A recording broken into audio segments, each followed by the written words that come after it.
The message from the void at 3:03 a.m. The skies went silent. Not dark, not stormy, just silent. In every control room on Earth, screens turned black. Satellites stopped responding. Radios gave only one strange sound, a soft whisper, repeating in every language known to man, choose one, or be erased. At first, people thought it was a glitch, maybe a cyber attack. But then the whisper reached places with no technology, deep forests, villages without power. Even animals stopped moving, as if they heard it too. In a secure military base under the Atlantic Ocean, General Morgan stared at the blinking red lights on the screen. Around him, officers were panicking. "It's not from any country," the technician said. "This isn't human." Meanwhile, at the United Nations building in New York, emergency meetings were called. Leaders from all over the world appeared on screens. Some still in pajamas, some still trying to believe it was real. A translator named Rayan sat in the corner of the room watching. He was young, smart, and quiet. He spoke 11 languages and was often forgotten by the important people in the room. But not today. Because when the whisper came again, this time in a clear voice, only Rayan stood up. "They're not asking. They're warning us," he said. Everyone turned to him. "What do you mean?" asked the U.S. ambassador. Rayan swallowed hard. "The voice isn't just speaking languages, it's reading minds. It speaks in a way you feel, not just hear." The room fell, silent again. Outside, people gathered in streets looking at the sky. Something strange was happening to the moon. Its shape flickered. Then slowly, a shadow appeared behind it. A ship. Massive, silent, and beautiful in a terrifying way. It looked like a city floating in space. Spirals of metal, glowing blue lights, and long arms stretching across the stars. No engines, no weapons, just presence. And then, from every screen on Earth, a face appeared. An alien woman, tall, silver-skinned, eyes like liquid stars. She wore a crown that floated above her head. Her voice was calm, yet cold. "I am Empress Zelia of the Talrine Empire. Your planet has been watched. Now, it must choose." "Choose what?" asked the President of France, voice shaking. "Union," said the Empress. "I seek a human groom, one male, to bond with the royal bloodline. Refusal will mean destruction. You have 72 hours. And then she vanished. The message repeated every hour. People were terrified. Protests broke out. Churches were filled. News channels ran 24/7. Some thought it was a test. Some thought it was the end. In the chaos, Rayan sat quietly in his apartment. He stared at the stars through his small window. His phone buzzed. A message from an unknown number. "You are chosen." Suddenly, his room shook. Lights flickered. And from the ceiling, a small glowing orb floated down. Rayan's heart pounded. The orb pulsed gently like it was alive. He reached out. The moment his fingers touched it, a voice whispered in his mind. Not loud, not scary, but ancient. "You understand? You are the bridge." The orb vanished into his chest. Outside, the sky flashed. A beam of light shot down from the alien ship pointing directly at Rayan's building. He wasn't ready, but Earth had already been given its ultimatum, and the Empress had made her choice. Chosen one. Rayan couldn't sleep that night. His chest still felt warm where the glowing orb had entered. He touched it, expecting pain. But there was nothing, just a strange pulse, like a second heartbeat under his skin. Outside, people screamed and prayed. Sirens echoed. The world was falling apart. But inside Rayan's mind there was silence, a kind of calm that scared him more than the chaos outside. At 7:00 a.m., they came for him. Black cars, military uniforms, no questions, no warnings. They took him to a helicopter, then to an underground base he didn't know existed. They didn't talk to him. They just stared. Finally, inside a cold metal room deep below the earth, someone spoke. You touched the orb, said General Morgan. Rayanne nodded. Did it say anything to you? Rayanne hesitated. Yes, it said, I'm the bridge. The room went silent. Behind a glass wall, scientists watched him. Some were taking notes. Others looked afraid. On the table before him was another orb, larger, darker, glowing red. We've recovered 3 of these from the skies, Morgan said. 2 killed the men who touched them. The third one melted through steel. Rayanne looked at it. It was humming, softly, almost like it was waiting. Touch it, the general ordered. Rayanne took a step forward. The orb flickered. He reached out. The moment his fingers brushed the surface, the red light turned blue. The room gasped. Suddenly, the orb cracked open, like a flower unfolding. From it, a tiny star floated up. It danced in the air, then vanished into Rayanne's chest. His eyes glowed for a second. He's not just the bridge, whispered a scientist. He's the key. Before Rayanne could speak, alarms blared. Contact. From the alien vessel, someone shouted. A screen flickered on. Empress Exelia appeared again. But this time she wasn't calm. Her voice was louder. Colder. Earth delays. Earth questions. Earth forgets. The groom has been chosen.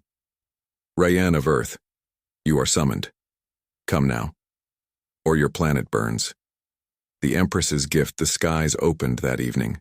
A beam of silver light fell from the clouds above the Atlantic. Not fire, not destruction, but a transport shaped like a falling tear. They called it the moon tear. It hovered outside the base, silent, waiting for Rayanne. He stood before it, hands shaking. Do I have a choice? He asked. No, said General Morgan. But you can choose how you face it, like a coward, or like the only hope we have. Rayanne stepped forward. As he entered the moon tear, the air changed. Time felt slower, gravity softer. Light moved like water. He floated, and then, in a blink, he was no longer on Earth. The palace between stars, the alien vessel, was not a ship. It was a world. Inside, cities floated without ground. Towers hung upside down. Rivers of glowing blue liquid flowed through the air like smoke.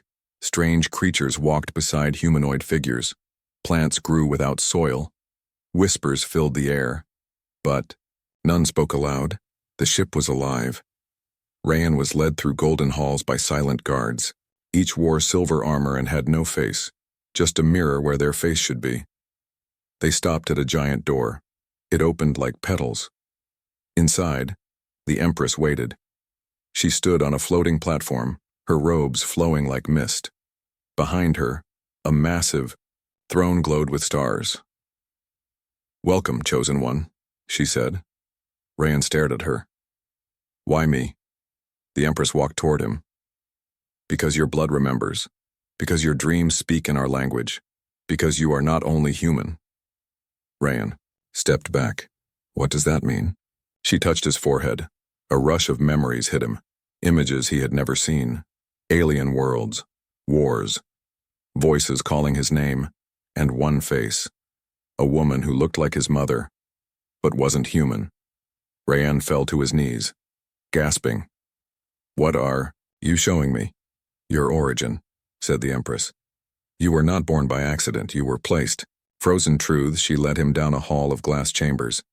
Inside each chamber, a human floated, eyes closed. Still. Frozen. These were my previous choices, the Empress said. What happened to them? They failed. They were weak.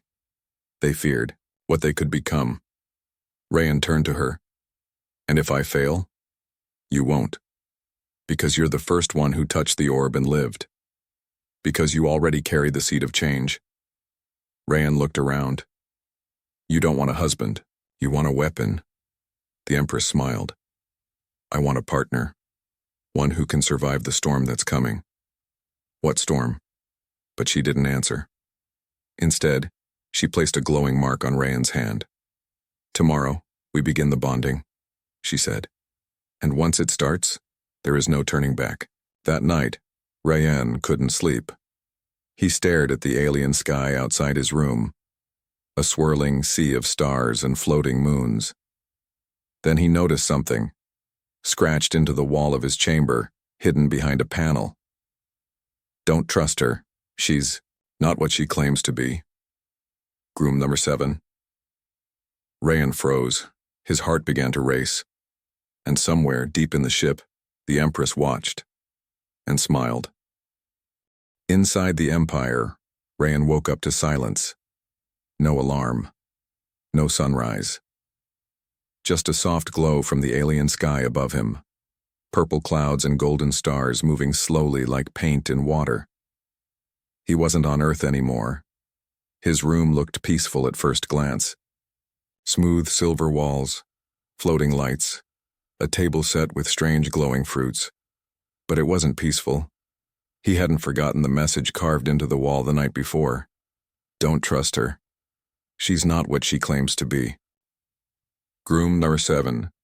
Groom number 7, which meant Rayan wasn't just the next one. He was the 8th, and none of the others had survived. The Watchers. The door to his chamber opened on its own. 2 guards stood outside, tall, faceless, silent. They didn't speak, but Rayan understood. They wanted him to follow. As they walked, the halls of the Empress's ship revealed more of the Empire's secrets. Floating cities stretched into the sky like towers of light. Creatures of all shapes moved through the air, talking without sound. Schools of glowing fish swam through rivers that floated instead of flowed, and all around, eyes. Not just cameras. The walls watched him. The floors listened. The ship was alive and aware of him. How many grooms did she bring here? Rayan asked the guards. They didn't answer. But something else did. A voice echoed from the walls. Cold, mechanical, but almost human. 7. Terminated. Rayan froze. Terminated. How? Non-compatible. Rebellion. Mind collapse, body rejection, emotional breakdown, execution. The words hit him like bullets. The Court of Stars, she was taken to a massive room, like a throne room but floating in space. There was no floor, just platforms held by energy. Between them, the void. Dozens of alien beings stood in a circle. They were the noble houses of the Empire. Each one looked stranger than the last, some with wings, others with stone skin, some with multiple eyes, some no face at all. At the center, on a throne of rotating moons, sat Empress Zelia. You are early, she said to Rayan. Curious minds don't wait. She stood and looked at the nobles. This is the human, the last one, the right one. Some nobles nodded. Others hissed or whispered. One stepped forward, tall with glowing lines all over his skin. He is unproven, he said. His planet is weak. His kind is chaotic. He may infect the bloodline. Zelia raised a hand. We chose him for a reason. Rayan stepped forward. What reason? Why me? Why Earth? The Empress looked him in the eye. Because you are part of us, and part of something older. The rebel whisper after the gathering. Rayan was taken to the upper levels, but he didn't go alone. Someone slipped into step beside him, a tall woman in silver armor, short black hair, piercing red eyes. She moved like a soldier, but with a shadow of defiance. You're the human? She asked quietly. Yeah, he said. I guess I am. Name's Zara, commander of the 13th Legion, also the one who saved your life. Rayan blinked. What do you mean? Zara didn't stop walking. When the Empress picked you, others wanted you dead. You were a threat to the line of control. I stopped them, for now. They turned a corner. Listen carefully, she said. This ship is not a palace. It's a cage. And she's not a ruler. She's a prisoner trying to stay in power.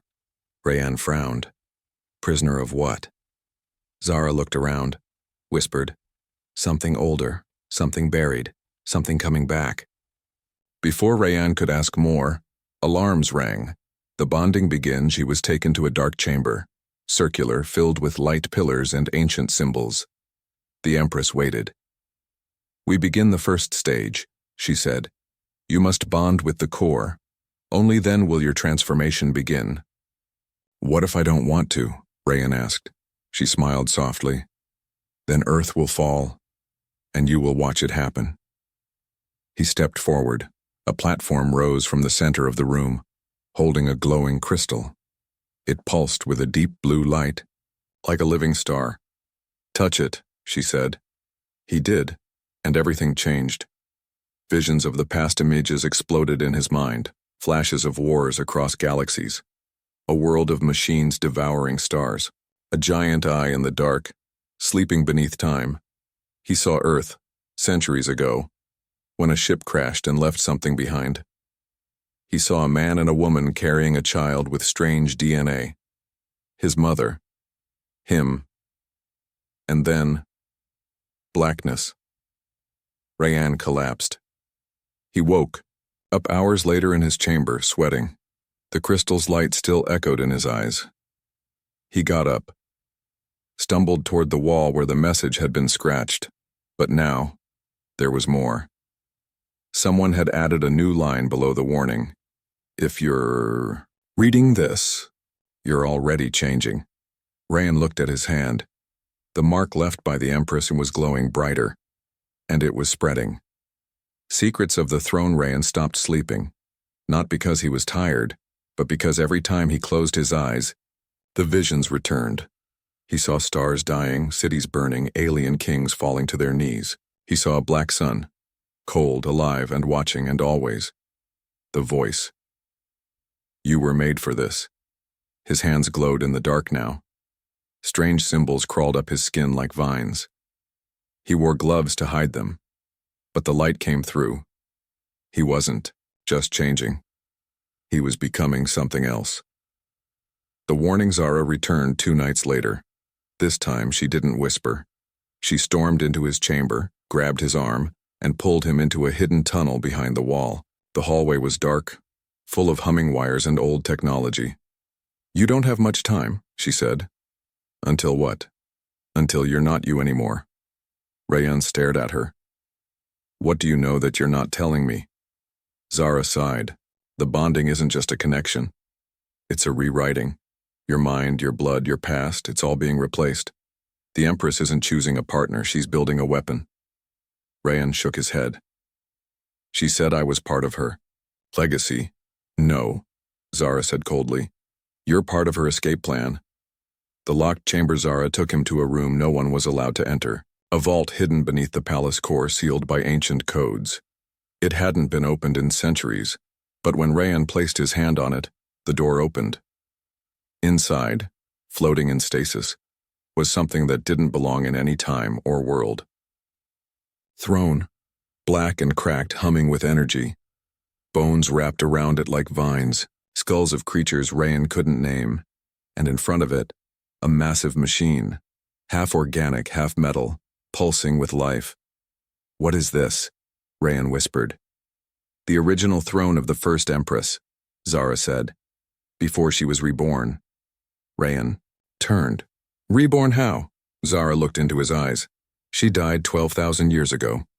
Truth beneath the crown. Zara explained what the nobles never said out loud.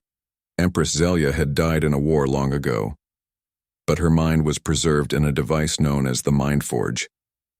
Every few centuries, she would choose a new body, a new host. The throne didn't pass to heirs. It replaced them. The grooms weren't for marriage. They were for merging. Rayan stumbled back. "She's going to take my body." Zara nodded.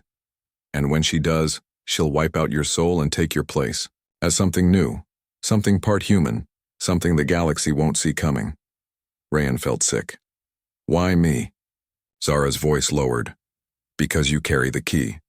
The seat of Terra. Zara opened a compartment in the wall. Inside, a small glowing crystal hovered, soft green, humming with power. "This is called the seed of Terra," she said. "A piece of ancient human DNA recovered from a lost colony. It was planted into your bloodline generations ago. By who? Rayan asked. We don't know. Maybe humans. Maybe someone older. Maybe the enemy. What enemy? Zara turned. The one that's coming. The one she's trying to hide from. The devourer, the visions weren't lies, they were memories. Long ago, a being known only as the devourer rose from the void between galaxies. It consumed stars, crushed worlds, and whispered madness into the minds of the living. No empire could stop it, not even Zelia's. She fled, ran to the far edge of the galaxy, where she found a blue planet full of life and chaos. Earth. And then she waited, planned, rebuilt herself, until the day she would use humanity as her shield and Rayan as her armor. The royal command, the next day, Rayan was summoned to the throne again. Zelia stood alone, calm, radiant, perfect. You have seen what I offer, she said. Power, survival, the chance to rule beside me. You lied, Rayan said. You're not trying to unite us. You're trying to steal what makes us human. She smiled. I never said you'd stay human. What happens if I say no? Zelia's eyes glowed like stars. Then your planet burns. The choice she offered her hand. On her palm, a symbol glowed, the final mark of the bonding. If he touched it, it would begin. There would be no going back. Rayan looked at her hand, then at the city beyond the windows, then at his own reflection, flickering, glitching like he was fading between two worlds. You said I was part of your legacy, he said slowly. But maybe you're part of mine. He didn't touch her hand. He turned and walked away. The Empress did not stop him. She just smiled. In his chamber that night, Rayan looked at the symbols growing on his skin. They now stretched to his face. One of his eyes had turned silver. Behind the wall he heard a whisper, not from the Empress, but from something deeper. You are the key. You are the gate. And the gate must open. Suddenly, a hidden door in the floor clicked open. Inside was a stairway, spiraling downward into the heart of the living ship. And at the bottom, something was waking up. The Groom Rebellion. The stairs led deep, too deep for one ship. As Rayan moved down into the darkness, the lights above him faded one by one. The walls became colder, rougher, less like metal, more like bone. Something about this place felt wrong, like it didn't belong in space, or in time. He kept going. At the bottom, there was no floor, only a black platform floating in a red void, and a large sphere pulsing like a beating heart. A voice echoed inside him. You are not the first. The vault of failed grooms inside this sphere, he saw them. 7 stasis pods, each with a man inside, floating unconscious, faces frozen in fear, all marked with the same symbols as Rayan, but broken. These were the others, the failed ones, but one of the pods was empty. Number 8 has awakened, said a voice behind him. Rayan spun around.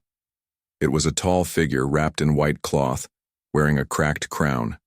Half of its face was human. The other half was something else. Who are you? Rayan asked. I was the first, the figure said. I said yes. To her, the figure nodded.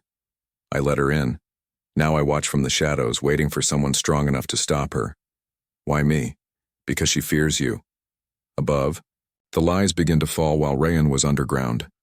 Things on the ship were changing, the nobles were restless. Whispers spread through the court. The Empress had chosen a human to share her throne, but now he was missing. Some wanted him executed, others wanted the throne for themselves. And one, High Noble Kavor, the one with the glowing skin, had started, gathering his private army. In a hidden chamber, he met with Zara. Join me, he said. The Empress is weak, her mind is rotting. The human has infected her plans. Zara said nothing, but her hand was already on her blade. The awakening back in the vault, the first groom gave Rayan a gift, a shard of crystal, black, sharp, humming with ancient power. It's a key, he said. It can open or destroy. What does it open? Her. Rayan held the shard, and for the first time he felt control, not fear, not pain, power. The rebellion begins. Rayan returned to the palace. Quietly, through the forgotten tunnels Zara had shown him, he found her waiting. "You're alive," she said. "Barely," he replied. "What did you find?" "The truth, and something worse." Together, they planned. Zara sent messages to her most loyal soldiers, those who had also begun to question the Empress. Rayan activated something inside himself. The mark on his hand turned into a full glowing pattern across his body. "You're not just human anymore," Zara whispered. "I know," he said, "but I'm still me." The break they struck during the royal alignment, a ceremony where all nobles gather, and the Empress renews her power. Rayan stepped into the chamber, wearing the ancient robe of the first groom. The nobles gasped. Some stood. Some screamed. The Empress stared at him. Her smile had vanished. "You return," she said. "I return free," Rayan answered. Behind him, Zara and her allies took their positions. The doors sealed. "You've lied to everyone," Rayan said. "You've used this empire like a shell, and now it's time for truth." The Empress raised her hand, and the floor shattered. Betrayal and battle-noble Kavor betrayed them both. His private army burst into the hall, firing weapons made of living metal. He had no loyalty to Rayan or the Empress. He wanted the throne. For himself, chaos broke out. Zara fought like lightning, fast, sharp, unstoppable. Rayan unlocked part of the energy inside him. He didn't need a weapon. He was the weapon. Walls melted. Nobles screamed. The Empress stood in the center of it all, not moving, just watching, as if she had planned this too. Face to face, Rayan reached her at last. The hall burned behind him. Zara was bleeding. Kavor was dead. Rayan held the crystal shard in his hand. "You want me to merge with you?" he said. "But I'm giving you a different choice." The Empress tilted her head. "You can still become one with me," she said softly. "We can rewrite destiny." Rayan stepped closer. "Or," he whispered, "I end you." He held the shard against her chest. It pulsed once, then again, and then he stabbed it into her heart. There was no scream, no blood. The Empress smiled. "Finally," she said. "Now the real transformation begins." Light exploded from her body. Rayan was thrown back, into the throne, into the heart of the ship. The floor cracked. Space itself seemed to ripple, and far, far away. Something in the dark opened its eye. War above Earth, the sky above Earth cracked open. From every corner of the planet, people looked up and saw the same thing. A tear in the clouds. Not a storm, not a light, a wound in the sky. And through it, the alien fleet began to arrive. Hundreds of ships shaped like blades, wings, and ancient bones. Silent. Perfect. Deadly. The ultimatum was over. Now came the punishment. The awakening back on the Empress's ship. Rayan lay unconscious. His body was floating, glowing, shaking with unknown energy. The crystal shard he had stabbed into Xelia had not killed her. It had activated her. She now stood at the center of the palace, her form no longer solid. Her body had become light and shadow, her eyes white voids. The nobles kneeled, not out of respect but out of fear. Zara stood back, sword drawn, ready to strike. "What have you done?" she whispered. Xelia answered without speaking. Her thoughts echoed in every mind across the ship. "I have shed my skin. Now, I become what this galaxy truly needs, an empress made of memory, metal, and mankind." She turned her eyes toward Earth. "And it begins now." Earth prepares in a deep military bunker beneath the Nevada desert. General Morgan watched the screens. His face was pale. His voice was calm, but cold. "They're not invading," he said. "What do you mean?" a young officer asked. Morgan pointed at the data. "They're surrounding us. forming a wall. A wall? No, he said softly. A cage. The Empress wasn't just attacking, she was quarantining Earth. A call from the stars as the fleet formed its blockade. Every signal on Earth was hijacked again. Phones, televisions, watches, even children's toys. The Empress's voice filled the air. Rayan has rejected the throne. Earth now stands alone. Surrender and be processed, resist and be forgotten. People panicked. Some begged their governments to surrender. Others formed resistance groups preparing for war. But one thing became clear to everyone. The Empress wasn't bluffing anymore. The machine god wakes in orbit. Near Jupiter, a secret station activated, Project Aeon, Earth's last defense. Inside, a weapon had slept for 50 years, built from broken alien tech, old prophecies, and raw nuclear fear. Its name was Horizon 1, a massive AI-driven machine. Shaped like a titan with only one purpose, to fight gods, the president gave the order, wake it. And far above the clouds, the machine opened its eyes. The return of Rayan back on the Empress's ship. Rayan opened his eyes. But he was no longer the same. His skin was still human, but now glowed with silver veins. His heart beat like thunder. His vision had layers. He could see heat, sound, time echoes. He wasn't just bonded, he was evolving. Zara helped him up. You're alive, she said. Not sure what that means anymore, he replied. He looked at his hands. But I can still choose. The secret weapon. Zara took Rayan to the Starforged chamber, a room hidden even from the Empress. Inside was an ancient machine, broken, rusted, but still humming. What is this? Rayan asked. The one thing she can't control, Zara said. A ship? No. A seed. Rayan stepped forward. A seed of what? Zara looked him in the eyes. Of rebellion. The battle begins in Earth's orbit. The first shot was fired. Horizon 1 launched a beam of plasma through space, hitting the lead alien warship. It exploded in silence, light tearing apart metal like paper. But the fleet responded instantly. Dozens of ships turned, glowing with energy. Earth's skies lit up. Above every major city, alien ships began to descend. New York, London, Mumbai, Cairo, Tokyo. Syrian screamed. Missiles launched, and the war had begun. The Empress Descenzilia stepped into a new form. No longer light, no longer flesh. She became a walking star, a being of energy wrapped in memory, and she began her descent toward Earth, alone. Because she didn't need ships. She was the weapon now. As she fell through the atmosphere like a meteor, Rayan climbed into the rebellion seed ship. It recognized him. Its systems came alive. Zara stood at his side, blood on her armor, fire in her eyes. Rayan took the controls. We end this now, he said, and the ship launched, breaking through the palace. Walls diving into space, heading toward Earth, toward the Empress, or toward war. Ultimatum fulfilled. The seed ship raced toward Earth. Behind it, the Empress descended like a burning god. Her new form brighter than the sun. Her body no longer held by rules of flesh or gravity. She wasn't flying. She was falling. To take Earth. For herself. Rayan sat at the controls, his skin glowing, the symbols across his body now pulsing in rhythm with the ship. Zara stood beside him, gripping a blade made from shattered stardust.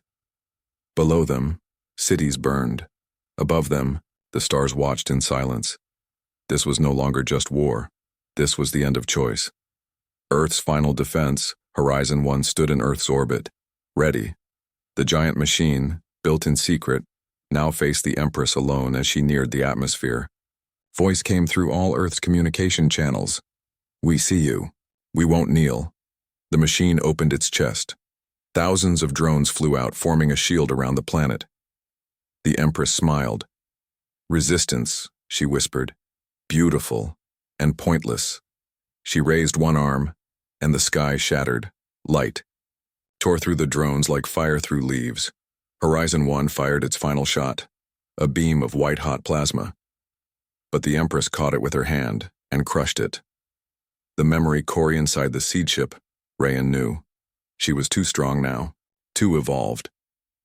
But she had one weakness. The memory core. The place where her mind was stored. Where the thousands of years of her thoughts, her pain, her power, were buried. If he could reach it, he could end her. But the cost would be everything. "Zara," he said, "if I don't come back, don't finish that sentence," she cut him off, "because you will." The final approach, the Empress landed in the ruins of Paris. The city burned around her. Time itself bent as she walked. Gravity pulled sideways. Glass melted without heat. People didn't run. They fell to their knees, not in worship, but in terror. She spoke with her mind. "Bring him to me." And then, the sky above her cracked. Again, Rayan's ship broke through and dove straight at her. The confrontation, the ship hit the ground like a comet. Rayan stepped out, alone. His feet touched earth again, but he was no longer just a man. He was human, and something else. He walked toward the Empress. Fire surrounded them. Sky flickered above. Zara stayed in the ship, holding the systems ready. Rayan stared at the being that had once looked like a queen. Now something closer to a star wrapped in a dream. "You wanted a groom," he said, "but all you ever really wanted was to live forever." She smiled. "And now I will. Through you." Rayan held up the crystal shard. It pulsed. "No," he said. "You'll end here. The fall of the Empress." She attacked first. A wave of light. A blast of pure memory. Rayan didn't block it. He absorbed it. His body cracked. He saw everything. Every war she fought. Every world she ruled. Every lie she told. Every choice she regretted. He saw her soul, and she saw his. And then he reached into the shard and spoke one word. "Forget," and everything stopped. The explosion. The shard shattered. The Empress screamed, not in pain, but in fear. Her form collapsed. Her memories faded. Her light turned to smoke. And then she was gone. Not destroyed. Erased. The cussed Rayan fell. Zara caught him before he hit the ground. His body was cold. The symbols on his skin were fading. His voice was weak. "Is it over?" he asked. Zara looked at the sky. The alien ships were retreating. The clouds were clearing. "Yes," she said. "You ended her." He closed his eyes. "Then maybe I can rest now." Zara held him tighter. "You don't get to rest, hero. Earth still needs you." Epilogue. Legacy weeks passed. Earth began to rebuild. The alien fleet, now leaderless, returned to their worlds. Some stayed behind to help, to learn, to understand what made humans different. Zara became a bridge between species. Rayan remained in hiding. The transformation inside him had not stopped. He had become something new, something the galaxy had never seen. Not weapon, not god, not king, hope. In a quiet forest, a child finds a glowing rock. He picks it up. A symbol appears on his hand. From the shadows, a voice whispers, "The gate has opened, and what lies beyond is watching."